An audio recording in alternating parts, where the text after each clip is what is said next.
그럴 가능성이 상당히 높다라고 저는 추정을 하고 있습니다. 근데 근거로는 지금 중국 자본이 예사롭지 않게 침투되는 건 잘 아시고요. 특히나 지금 삼성전자가 오랜만에 행진한 외국인 그 순매수액이요 한 500만 주에서 600만 주 하루 평균 하고 있습니다. 근데 오늘 떨어졌는데도 그렇게 매수하고 있는데 뭐 아주 빅 찬스죠. 중국으로서는 지금 삼성전자를 M&A하기 정말로 좋은 찬스다 이렇게 생각합니다. 그래서 그런 나쁜 영향도 있고, 근데 또 두 번째는 그런 인터내셔널 자본도 분명히 가세되겠다. 왜냐, 제가 모두의 네이버나 카카오는 별로 상승하다가 그냥 줘 맞았어요. 그러니까 그 줘 맞은 이유가 외국인이 엄청나게 팔았거든요. 그래서 22만 원서부터 26만 원인가 7만 원까지 갈 때 계속 외국인이 팔았어요. 그러니까 뭐 못 견디고 다시 그냥 24만 원으로 꼴을 앉더라고요. 삼성전자는 달라요.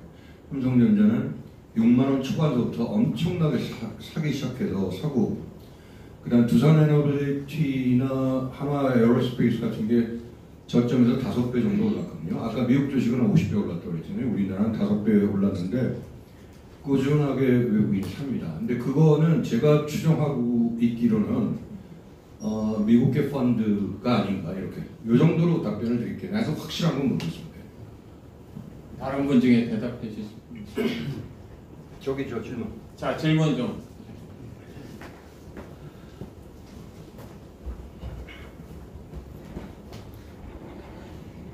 예, 저는 요 바로 옆에 사랑의 교회 마당 청소하는 사람입니다. 제가 벼랑 끝에 선 한국경제에서 저희 그 학교 후배가 오늘 좋은 세미나에 참석해서 왔는데, 저는 이재명이라는 걸 너무 왔고, 이번 그 국무위원들 청문회 하는 걸 보니까 전부 가짜더라. 전부 범죄이에요. 그런데 이번에 경제부총리로 된 구윤철이, 그 친구를 제가 좀 아는데, 여러 가지 오늘 벼락의 끝에서 한국 경제 문제가 많죠. 그 구윤철이한테는 어느 정도 기대를 할 수 있는 건지 하나. 두 번째, 저희가 과거의 농경시대, 뭐 정보화 시대 거쳐서 IT 강국이 돼가지고 지금 오늘 우리 교수님들 다 말씀하신 이런 글로벌 세계 속에 그래도 강국이 돼 있는데, 지금 아까 그 AI 예산이 전 세계 예산 그 순위를 보니까 뭐 20위권 왔다 갔다 한다는 거예요. 이재명이 그러면 아예 모르고 AI에 대해서 알지도 못하고, 그래서 그 두 가지에 대해서 만약 우리가 AI 강국이 되면은 앞으로 의사 선생도 필요 없고 또 교수님도 많이 줄어든다고 해요. 그 서울대 뭐 강남대 구분 없이 자기 취향에 맞는 학교를 가서 열심히 공부할 수 있다고 그러는데, 아까 또 어느 교수님이 AI한테 물어보셨다고 그러는데, 과연 앞으로 우리 대한민국은 AI 강국이 될 수 있는가? 이 두 가지에 대해서 질문드립니다. 네, 두 분이 나눠서 좀 대답을 해주시는, 어느 분이 해주시겠습니까? 첫 번째 질문과 두 번째 질문. 구윤철 건데. 네, 구윤철이. 예, 구윤철 재정기획부 장관, 경제부총리. 이력을 봤더니 서울대학교 사회과학대학에 있는 경제학과를 졸업하고, 행정고시 중에서 제일 그래도 공부 잘하는 애들이 갔다는 재경분야학교를 갔어요. 그러니까 얼마 전에까지 보건복지부 장관이 조경이었고, 걔네들 다 뭐 또래 그런 애들이에요. 학교 다니면서 후배로 이렇게 옆에서 보고 있던 그런 애들인데, 1차적으로 이렇게 이해해 주시면 좋겠습니다. 지금 어떠한 그 목표와 국가에 헌신하기 위해서 가는 공무원은요, 제가 보기에 한 100만 명 중에 2~3명 있을까 말까 합니다. 그게 뭐냐면, 철밥통이라고 하는 공직사에 가게 되면 특별한 잘못을 하지 않는 이상 대부분 20년 이상을 직장생활하고 이후에는 연금을 받을 수가 있습니다. 때문에 학교 다니면서도 그 어떤 자기 전공에 깊이 있게 공부를 하고 연구하고 이거보다는 소위 취업을 하기 위한 수단으로 해서 고시를 보는 거예요. 지금 윤석열 정부에서 윤통이 가장 실패했던 거는 자기는 구술을 하면서까지 공직에 갔던 거는 처음부터 검찰총장으로 갔던 게 아니에요. 정말로 자기는 사회에 악을 뿌리 뽑고 싶은 마음으로 계속해서 도전을 했던 거고 그런데 대개의 경우가 그렇습니다. 이번에 최상목이 보셨죠? 한동훈이 보셨죠? 이원석이 검찰총장 때를 봤죠? 보건복지부 장관 조경이 봤죠? 여가부 장관에 있던 서울대 경제학과는 그 김현숙이 가는 걔도 보셨죠? 또 원인영 이런 애들 다 보셨지 않습니까? 그러면 그 공통분모가 뭡니까? 서울대학교. 그럼 그 중에 또 고시가 대부분이에요. 그러면 거기다가 국정원장 했던 조태영이, 김규현이 얘들 전부 다 외무고시 출신자들이야. 외교부 내에서 워싱턴 사단에 포함되어 애들이. 전임 김규현 원장 같은 경우는 워싱턴에서 서기관 참사관 공사를 했어. 그러니까 영어도 무지 잘하고 미국과 끈끈한 모종의 협조 라인이 있다고 생각한 거죠. 그러나 헛방이었죠, 이게 다. 아니, 그러니까 문재인이 김정숙이가 그렇게 나라 돈을 긁어먹고 요즘에 김건희 뭐 특검하지만 김정숙이는 걷다 대면은 한 번 때깔 맞춰서 신발까지 하는데 보통 몇 억씩 들어간 그런 목장들도 있어요. 가방 하나에 막 8천만 원, 1억 원씩 하는데 그런 건 지금까지 한 번도 특검 안 하잖아요. 그러니까 뭐 그런 아이들도 보면은 이제 뭐 공항 갔다 왔다 그랬는데 나는 내가 스코 베센트 같으면은 비행기 타고 난 다음에 이메일 보냈을 거예요. 엿 먹으러. 워싱턴 덜레스 공항에 딱 내렸는데 기자들이 와갖고 여기 왜 오셨어요? 이 얘기하면서 거기서 이제 망신당하고 다시 비행기 타고 한국으로 오는 그런 걸 마련해 줬었는데 친절해도 너무 친절한 거예요. 누가? 스카 베센트 재무장관. 그러니까 우리 국민들께서는요, 우리나라 공직자로 있는 사람들, 특히나 고시 보고 뭐 무슨 능력이 전혀 거리가 먼 얘기야. 중국 공산당과 부정선거가 시함쌍둥이인데도 그게 뭐가 어디서 같은지도 모르는 애들이야. 방법은, 그러니까 생각은 뭐냐? 하루라도 사료를 준다 그러면 그 사료 주는 주인 밑에 가서 개같이 굽신거리고 사는 거지. 그 미성나기 같은 건 봐. 그 자식이 나이가 좀 70이야. 근데도 잘해주겠다니까 거기 가서 그 짓 하고 있는 거야. 이번에 멍이한테 제대로 많이 보고를 안 했거나 보고했는데 계속 이런 식으로 트럼프한테 저기 시간 끌고 개겼다 이게 나오는 순간에는 다 끝날 거예요. 그러니까 이 자리 들어 말씀인데 저는 좀 특별한 공직생활을 했습니다만은 특히 서울대학을 나와서 50원 새끼들은 100명 중에 120명은 걸레양아치다. 걸레는 빨아도 걸레고 똥물에다 생수 타도 역시 여전히 똥물이다. 이것만 잊지 않으셨으면 좋겠습니다.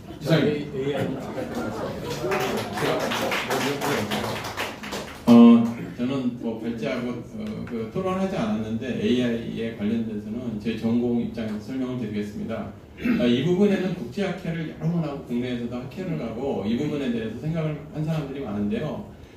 대체적으로 AI가 발달이 되고 그러면 교육 부분 그리고 전문가가 별로 필요 없다. 그리고 뭐 의사도 별로 필요 없다. 판사도 필요 없고 교수도 별로 필요 없다라는 말은 사실 사실과 많이 다릅니다. 그러니까 왜 그러냐 하면 심리학이라든지 지능이론에서 보면 보통 지능이 지적인 영역뿐만 아니라 감성적인 부분까지 있거든요. 그러니까 이게 지적인 부분과 감성적인 부분의 교집합으로다가 사고 능력이라든지 분석 능력이 이루어집니다. 그러니까 이게 꼭 지능으로 되는 게 아니라 이게 품성이나 감성 그 부분이 연결이 되는 그 theory of map이라고 그러는데 그거를 그러니까 소트 그게 아니고 map of thought라고 그러는군요. map of thought라고 그렇게 하는데 그 영어로 map of thought입니다. 근데 사고의 그 지도라고 그러나 그런데 왜 그러냐면요. 이 AI라든지 이런 부분들이 인간이 이미 다 집어넣은 정보 내에서 판단을 하는데 그 부분이 품성이나 인성이나 감성으로 조절하지는 못합니다. 그러니까 그렇게 되기도 사실상 어렵고요. 그래서 전문가 영역은 계속 전문가 영역으로 남아 있습니다. 그러니까 여러분들이 챗 GPT에서 말하던데 이건 사실과 다릅니다. 인간이 집어넣은 인포메이션 내에서 답을 주는 거예요. 왜곡된 데이터를 집어넣으면 왜곡된 사고를 해서 나오는 거고 그 부분에서 여러 퍼스펙티브가 들어가는 겁니다. 그래서 그 부분은 굉장히 과장돼 있고 AI 시대를 전혀 무서워할 필요가 사실상 없습니다. 그러니까 결론은 뭐냐면 더욱더 인문학적이고 더욱더 분석적이고 더욱더 깊은 사고를 요구하는 사람이 서바이벌하고 그런 사회가 중요하게 될 거라고 생각을 합니다. 자, 네. 저는 뭐 이 얘기를 말씀드리니까 기본 플랫폼에서 마치 스테이블 코인이 미국 달러 대비 그 스테이블 코인을 발행한다. 우리나라 원화 대비 스테이블 코인이 거의 설득력이 없죠. 그래서 AI의 그 뭐죠 그 컨텐츠 이 말하자면 삽입하는 그런 기능은 우리나라만의 독자적인 기반이 나는 그 별로 그렇게 실효성이 없다고 생각합니다. 그래서 지금 1조 5천억 2조 원 중에 거의 반도체 위주로 투자가 되고 있거든요. 그래서 뭐 퓨리오사라든지 뭐 제가 아까 발표한 거의 나와 있지만 리벨리언. 그러니까 오히려 어떻게 보면 굉장히 생소한 분야로 이제 우리는 투자를 하고 있어요. 이제 그것보다는 오픈AI라든지 구글 딥마인드라고 우리나라 기업이 연합하면서 거기서 또 창출되는 여러 가지 부가적인 서비스, 콘텐츠망 이런 것들을 중소기업이 활발하게 이게 할 수 있는 그러한 인프라가 좀 갖춰져야 한다 이렇게 생각합니다. 뭐 돌아가면서 얘기하는 것 같아서 제 차례가 온 것 같습니다. 우리 저기 좀 편하게 접근하면은 현재 보면은 옛날로 치면은 사실은 뭐 가전제품 이런 거 미안합니다. 옛날에 우리 좀 식모라고 했죠. 가정주부를 도와주는. 그렇게 보면은 아마 굉장히 그 수십 명의 어떤 가사 도우미를 우리가 부리고 있는 건 마찬가지예요. 그렇죠. 그게 이제 현실인데 AI도 뭐 우리가 좀 너무 과장을 하지 말아야 되는 게 사실은 AI는 멀리 퍼져 있는 거를 선택을 해서 이걸 요리할 수 있게끔 이렇게 알려주는 거지 그 자체가 사실 생각하는 건 아니잖아요. 어떻게 생각하세요? AI가 생각을 합니까? 그건 아니고 이게 AI도 말이죠. 질문하기에 따라서 잘 활용할 수 있고 없고 그래요. 이게 보면은 인간을 사실 이미테이트를 해서 뭐를 모으고 정의할 수 있지만은 이미테이트를 하는 거지 인간의 어떤 소울을 갖고는 만들어지지 않는 그런 소울을 갖고 태어나지 않는 게 기계인 것 같아요. 그러니까 우리가 사실은 얘들 같으면 참 편한 게 뭐 자료를 갖다 찾기는 얼마나 힘들어요. 지금 검색하면 돼요. 예를 들어서 보면은 1971년도 우리나라 예산이 얼마였어? 그걸 어떻게 옛날에 알았어요? 지금은 이제 거짓말같이 그게 되게 취합이 돼요. 그런 식으로 보면은 수만 명의 어떤 그런 이제 그 조교를 갖다가 거느리는 그런 시대가 왔다 하는 것이 AI의 어떤 본질이지 AI가 어떤 오리지널 핑크가 돼갖고 뭔가 생각을 그 독립적으로 하는 건 아니에요. 그걸 우리가 좀 굉장히 조심해야 되고요. 또 하나는 AI 투자. 국가가 왜 아니 기업이 투자를 하면 그게 투자 누적이 되는 거지. 참 답답한 게 뭐 명제라고 합시다. 명제 그 사람이 얘기하는 대로면 뭐 100조를 아니 국가가 무슨 100조를 합니까? 그거는 사실은 이제 이게 프로파간다고 진짜 중요한 거는 AI 관련된 민간 기업의 투자액이 누구에게 얼마냐 하는 것이 투자액이 되는 거지 국가가 합니까 지금? 그건 아니잖아요.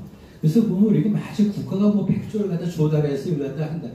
그런 식의 생각, 개발연대의 어떤 그런 국가가 발상했고 그 다음에 실행하고 하는 거를 지금 개발연대가 한 50년 전 아닙니까? 50년 전에 사고를 지금 한다. 따라서 국가 주도의 무슨 AI 100조 투자 이거는 웬만큼 공부한 사람은 입에 담기가 너무 창피할 정도의 그런 얘기예요. 민간 기업이 하는 거지 뭘. 그러면 예를 들어서 그 방산 같은 것도 보세요 보면 그게 지금 다 기업들이 다 투자를 해서 과실을 갖다 얻는 것이 국가가 들어가서 뭐 했습니까? 그건 아니잖아요. 따라서 국가가 뭘 한다 하는 거는 그거는 참 그 옛날 개발연대 이게 개발연대 고속도로 깔고 그다음 뭐 댐 건설하고 그때는 맞는 얘기지만 지금은 그게 아니죠. 그러니까 인프라가 갖춰지고 나서는 지금부터는 이제 민간의 어떤 창의성이 발휘되는 걸 갖다 막는 제도 장치를 갖다 간섭하지 않고 규제 완화해서 오리지널 싱크가 많아질 수 있도록 하는 국가 역할입니다. 그다음 또 하나 제가 이제 전공의 경제학이다 보니까 많이 생각하는데 진짜 화가 나는 아까 제가 말씀드렸지만 예를 들어서 집을 살 때 무슨 우리가 뭐 담배 가게에서 담배 사듯이 사는 게 아니잖아요. 대출을 끼고 사는 건데 어디 하루아침에 대출 상한 그 캡을 갖다 6억으로 그걸 제한합니까? 그거는 하나의 억측이고 하나의 개싱이지만은 그야말로 그렇게 된다면 안 그렇겠지만은 그런 과정에서 떼놈들만 돈을 벌어요. 떼놈. 거기는 뭐 사실 우리나라 와서 뭐 6억, 7억 뭐 그거 관계없잖아요. 거기서 환전해서 우리나라 와서 사면은 이걸 보세요 보면은 그러니까 6월 27일 날 6억으로 대출 규제가 그 강하게 들어왔잖아요. 그 이후에 외국인들이 우리나라 부동산 어떻게 사고 있는가 누군가 조사를 해야 돼요. 그 보면 분명히 중국 사람들 굉장히 많이 들어올 겁니다. 그럼 뭐 어디 뭐 임시분 가서 사겠어요? 그건 아니잖아요. 서울 강남의 아파트는 상당한 정도로 손발이 묶였는데 거기서 손발이 풀린 그런 황소방 그런 인간들이 들어와서 아마 휘젓고 요지를 살 거예요. 거기에 보면 분명히 이 명제리, 명지지 여기에 분명히 공범이라고 저는 생각합니다. 그래서 어떤 형태로든지 비상조치가 아니면 어떻게 대출을 갖다 이거를 규제합니까? 그리고 대출은 뭐냐면은 네, 알았어요. 그렇게 합시다. 골고루 하는데. 네, 아까 제가 미일 마지막 얘기를 했는데 중요한 그 얘기일수록 반복해가 끄집어내가 또 생각하고 생각을 해야 된다고 했는데 우리가 정말 중요한 게 지금 견제와 균형이거든. 그러니까 법사고 행정, 언론, 뭐 요즘 이런 경우 노조가 뭐좀 오구라 그럽니다. 그런데 견제와 균형이 중요하면 계속 선생이라는 직업은 자꾸 그 중요한 기본을 자꾸 이렇게 반복해줘야 됩니다. 그러니까 AI는 우리가 지금 HBM이 94.9%가 지금 한국에서 생산하고 있거든요. 생산하고 있는데 이게 뭐 용량은 뭐 엄청나게 많은데 우리 한국 사람들 독사는 지게 뭐 10분 한대요. 하루에 독서를 10분밖에 안 한대요. 그러니까 결국 이런 못 따라가요. 그리고 그 휴미 얘기했던 거는 인간이라는 게 센서, 감각, 오감을 들어오면 그게 임프레션, 그 인상으로 남는데 인상을 남으면 그걸 행동으로 옮기거든요. 그러면 그 토마스 아퀴나스 같은 사람은 좋은 습관을 계속 이렇게 쌓아가야 된다. 사람이 뭐 이렇게 들쑥날쑥하는 그런 건 아니다. 그런데 이걸요 미국 사람들이 보면요, 난 뉴욕에서 살았습니다. 뉴욕에 처음 가보니까 뭐 세계가 다 보여요. 근데 요즘 한국이 그래요. 세계 딱 뉴욕 살면서 일면을 딱 보면 세계 미국이 지배하는 세계가 쫙 보입니다. 그만큼 그죠. 그만큼 뭐 그냥 혼돈스러운 사회에서 코와 엑기스를 계속 유지한다는 게 참 어려워요. 그 뉴욕 사람들은 그 시스템이라 그러면 호메오스테시스, 항상성이라는 주 굉장히 중요합니다. 항상을 이렇게 해야 신뢰를 얻어요. 그거 그냥 그 들어봤잖아요. 뭐 자충우돌하잖아요. 그런 사람한테 결정적인 거는 신뢰고, 그리고 결정적인 거는 그걸 호메오스테시스, 항상성이라는 중요한 거죠. 그런데 이번에 그 필라가 지금 그 하나 저게 들어갔지 않습니까? 필라델피아. 그런데 미국 사람들 그거 조립하고 잘 못하거든요. 그런데 여기에 가지고 미국 사람들 교육시켜가지고 그래가지고 신뢰를 얻으면요 세계의 그 신뢰를 다 얻을 수 있습니다. 미국에서 신뢰를 얻으면요 세계에도 통합니다. 북한에 신뢰 얻어가지고요 아무리 가도 아무 국가에도 신뢰를 안 줘요. 미국에서 성공하면 신뢰를 얻는데요 그건 항상성이에요. 그러니까 항상성이 중요하다. 그러니까 식물이나 시스템에서는 오가니즘에서는 이 항상성이 아니면요 식물 그만 죽어버려요. 그러니까 원래 뭐 눈이 날이 막 뜨겁고 그러면요 그냥 농작물 다 녹아버려요. 자연이 이걸 저걸 못합니다. 네, 교수님. 자, 다음 질문 부탁드립니다. 네, 저기 가고 있습니다.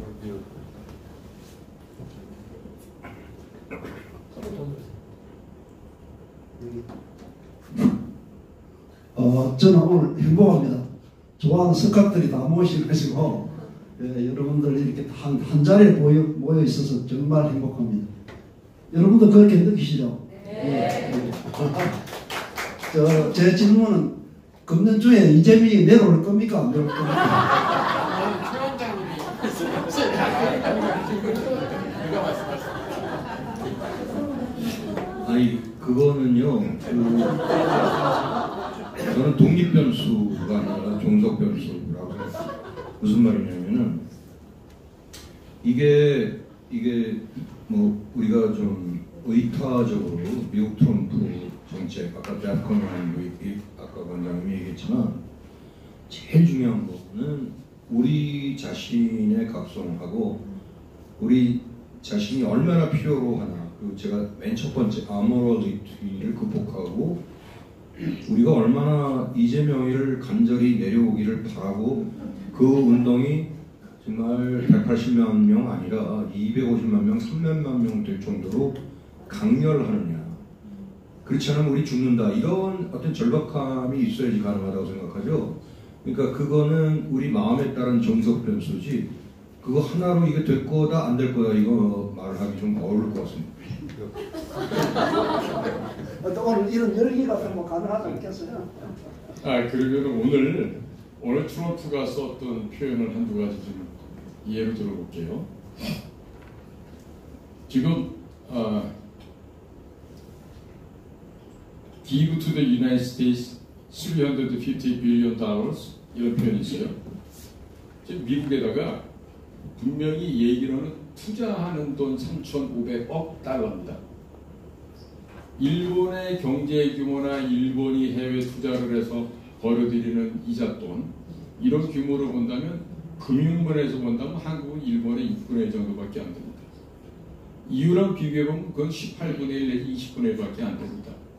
그런 나라에서 지금 3,500억 달러를 주는데 이건 지금요 보통 우리 뭐 양해각서라고 하는 MOU 같은 데서 쓰는 내용과는 달라도 너무나 다른 얘기예요. 이거는 무슨 투자를 한다 이런 게 아니에요. 3,500억 달러를 어떻게 주겠다? 그냥 주겠다는 그냥 뭘 위해서? 대통령 자리를 유지하기 위해서. 대한민국에 지금 자녀 우리가 보관하고 있는 달러가 얼마나 되죠? 4천. 그죠? 그럼 거의 다 내준다는 얘기예요. 그럼 다 내주고 나서 개인의 대통령직을 유지하는 데 쓰겠다? 말이 안 될 얘기죠. 그 다음에 for investment owned and controlled by the United States. 그랬어요. 그 3,500억 달러를 가지고 진행하는 투자는 누가 갖는다? 미국이 소유한다는 거예요. 그리고 누가 통제한다? 미국이 통제한다는 얘기예요. 그러면 한국이 3,500억을 투자하는데 그 지분, 경영권은 모두 미국이 갖겠다는 얘기예요. 그리고 대통령이 임의대로 지정한대. 그래서 and selected by myself as president. 대통령으로서 자기가 선정한 그 방면에 갖다 쓰겠다는 얘기예요. 아니 그러면 돈은 우리가 내는데 솔직한 얘기로 우리 국민들이 내는 거죠. 그런데 트럼프 대통령이 그 3,500억 달러를 가져다가 자기가 직접 다 지정해서 그 돈을 쓰겠다는 거예요. 그런 얘기 뭐예요? 한국은 선택권이 전혀 없다는 얘기죠. 자, 그러면 신나는 거는 미국이고 미국 대통령 트럼프인데 우리는 뭡니까? 그 트럼프 대통령이 이렇게까지 얘기하는데 이건 뭐예요? 야, 한국 너네가 돈 내 무조건. 그러고 나면은 투자 경영권은 나 미국이 다 가져간다. 그리고 어디다 투자하고 얼마큼 투자할 것도 내가 정하는 거야. 너희들은 아무것도 할 수 없어. 돈이나 갖고 와 이런 얘기예요. 그러면 이재명이 돈이에요 그게? 누구 돈이에요? 우리 국민들 돈 아닙니까? 아니 그러니까 이런 식으로 날강도 짓을 하는데 이걸 갖다 지금 앞으로 한 4년 10개월을 더 두고 보겠다? 안 될 얘기죠. 그렇지 않습니까? 네. 자, 그러니까 지금 트럼프의 이와 같은 얘기는요, 투자 유치가 아닙니다. 그냥 그 돈 3,500억 달러를 그 모든 사용과 독점권을 미국이 가져가겠다는 뜻이 아닙니까? 그러면 아니, 세상에 말 몇 마디 던졌더니 3,500억 달러고 와. 지놈 살아보겠다고. 그럼 이거보다 더 신나는 장사가 어딨어? 비트코인보다 그냥 몇 수천억 배 장사되는 거 아닙니까?